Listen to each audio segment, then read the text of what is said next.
This is what Richard Dawkins once said of former stand-up comedian and now YouTube celebrity Pat Condell. Quote, Pat Condell is unique.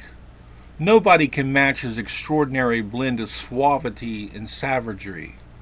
With his articulate intelligence, he runs rings around the religious wingnuts that are the targets of his merciless humor.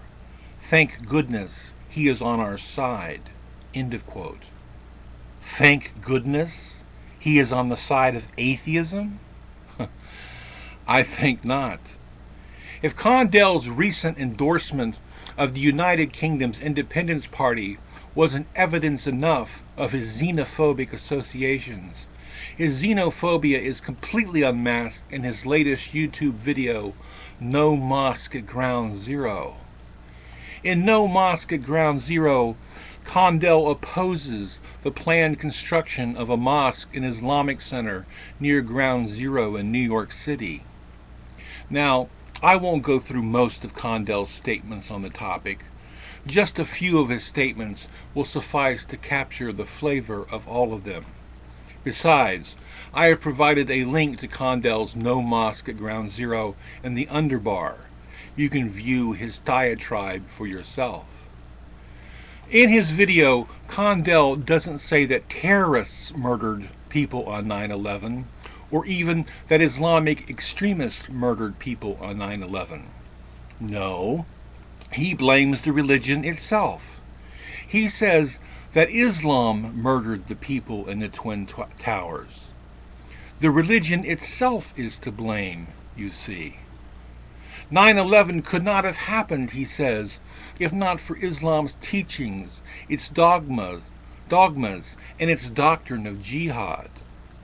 That claim, of course, is totally ridiculous, because suicide missions of destruction have occurred throughout history by a variety of groups, including the Kamikazes of World War II and the Hindu Tamil Tigers of Sri Lanka. Islamic terrorists do not hold a monopoly on terroristic violence. In his video, he compares the totality of Islam with Nazism and doesn't recognize moderate Muslims at all. In fact, he says that Islam despises diversity and freedom, and any Muslim that denies that is a liar. Imagine that. All moderate, democratic-loving Muslims are lying about their take on Islam. Condell's totalizing rhetoric is a textbook case of hate-mongering. Condell also indicates that, in his view, any official acceptance and recognition of Islam is unacceptable. He condemns the UN as an institution that has become, and I quote, Islamo-friendly, end of quote. Pray tell, what is the UN supposed to do? Be hostile to Islam, Islamic people? There are 1.5 billion Islamic people on the planet, and many of them are in countries that have Muslim majorities. Is the UN supposed to not recognize these people, their faith, and their nations? If all this hate-mongering is not enough, Condell throws in some fear-mongering as well. Not only is the proposed mosque near Ground Zero considered an insult to the 9/11 victims, he predicts that it will be a source of danger as well.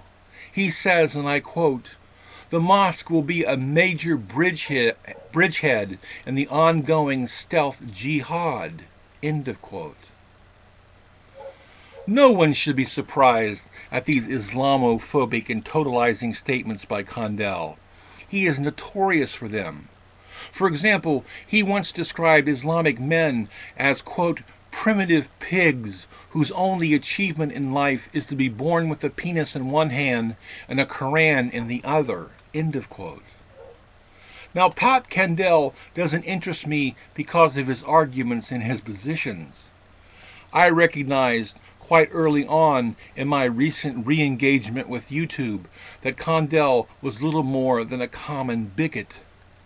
You will not find my name among his 122,000 subscribers, even though I do subscribe to people whose views I disagree with. And although, like Condell, I am an atheist, I have never found his arguments for atheism to be anything more than ordinary at best. What I find fascinating about Condell is how many within the atheistic community have embraced him wholeheartedly, rarely taking the frequent extremist and immoderate tone of his rhetoric into account in their assessment of him. It seems to have been enough that Condell could articulate the anger that atheists have felt about being marginalized in various societies and about the influence that religions can have on social policy and law. Those are indeed genuine and important concerns, but they are not an excuse to fail to listen closely to the rhetoric of a speaker and to fail to see that his so-called commitments to free speech and freedom of association don't extend to those with whom he disagrees the most.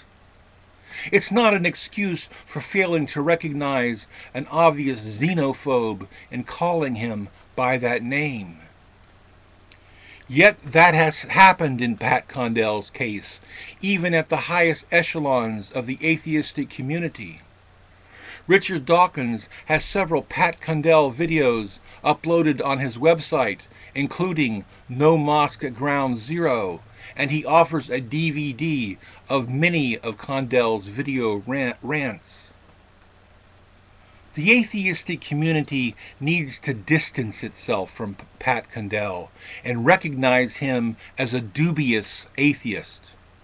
Yes, a dubious atheist, because Pat Condell's God seems to be hate, and Condell virtually worships it. Thank you for your attention.